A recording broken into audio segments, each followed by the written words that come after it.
ഇങ്ങതാ.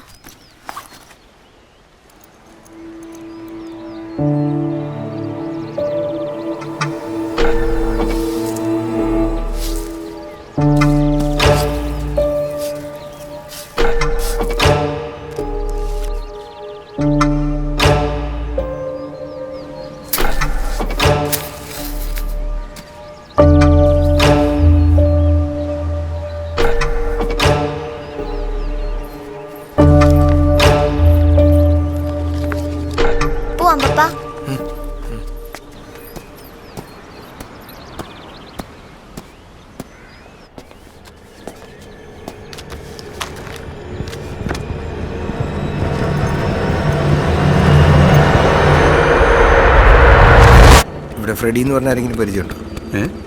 ഫ്രെഡിയാ? അങ്ങനെ ഒരാളെ കുറിച്ച് കേട്ടിട്ടില്ലല്ലോ. ഞങ്ങൾക്ക് മുന്നേ ഇവിടെ വാടകയ്ക്ക് താമസിച്ച ആരെങ്കിലും?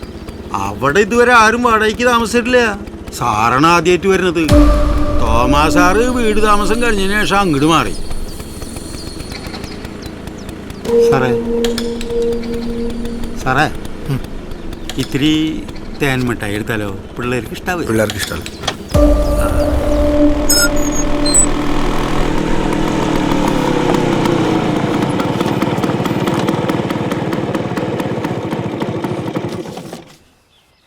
ചേട്ടാ, ഞാൻ അഡ്വക്കേറ്റ് ജോൺ, തോമസ് സാറിൻ്റെ വീട്ടിലെ പുതിയ താമസക്കാരൻ. ഫ്രെഡി പാരഡൈസ് വില്ല എന്നൊരു കത്ത് ചേട്ടൻ ഞങ്ങളുടെ വീട്ടിൽ തെറ്റിയിടുന്നുണ്ട്. മറ്റ് ഡീറ്റെയിൽസ് ഒന്നും ഇല്ല അതിൽ. ഞാൻ അങ്ങനെ ലെറ്ററും അവിടെ കൊണ്ടിട്ടില്ല. പിന്നെ അഡ്രസ്സ് ഫുൾ അഡ്രസ്സ് ഇല്ലാണ്ട് ആരെങ്കിലും കത്തയക്കും, പേരും വീട്ടുപേരും മാത്രം വെച്ച്. അത് വേറെ ആരെങ്കിലും ചെയ്തായിരിക്കും.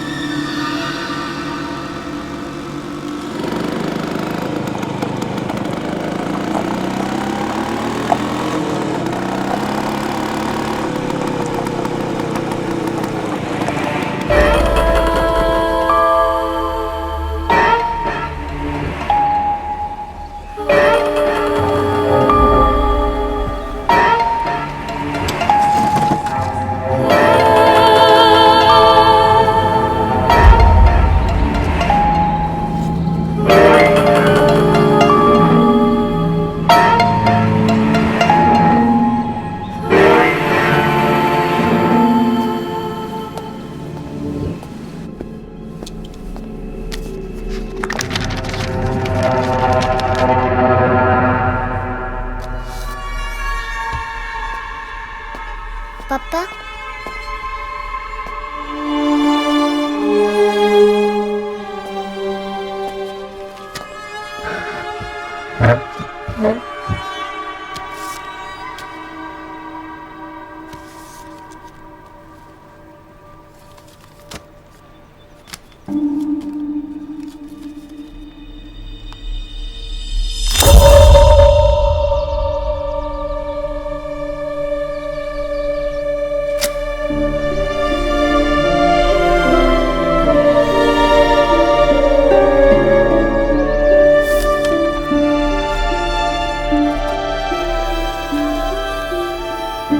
പ്രിയപ്പെട്ട ഫ്രെഡി, എനിക്കിനിയൊരു ജന്മമുണ്ടെങ്കിൽ നിന്റെ പ്രിയപ്പെട്ട ബ്രൗൺ കളർ ഫാൽക്കൺ ഫൗണ്ടൻ പേനയാവാനാണ് എനിക്കിഷ്ടം.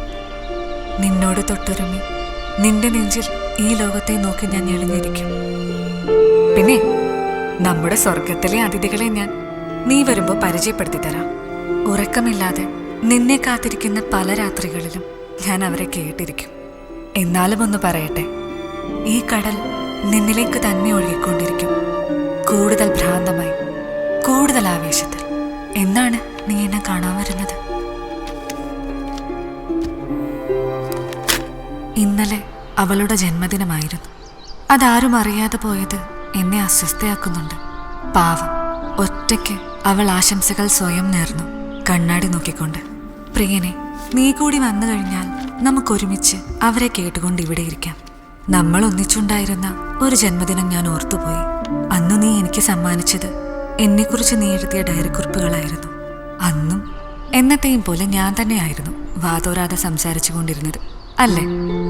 ഇന്ന് ഞാൻ മനസ്സിലാക്കുന്നു, വാതോരാതെ സംസാരിച്ചവൾക്ക് കാലം കാത്തുവച്ചത് ഏകാന്തതയുടെ തടവറയാണ്. പപ്പ, പായസം. ഇന്നെന്താ വിശേഷം?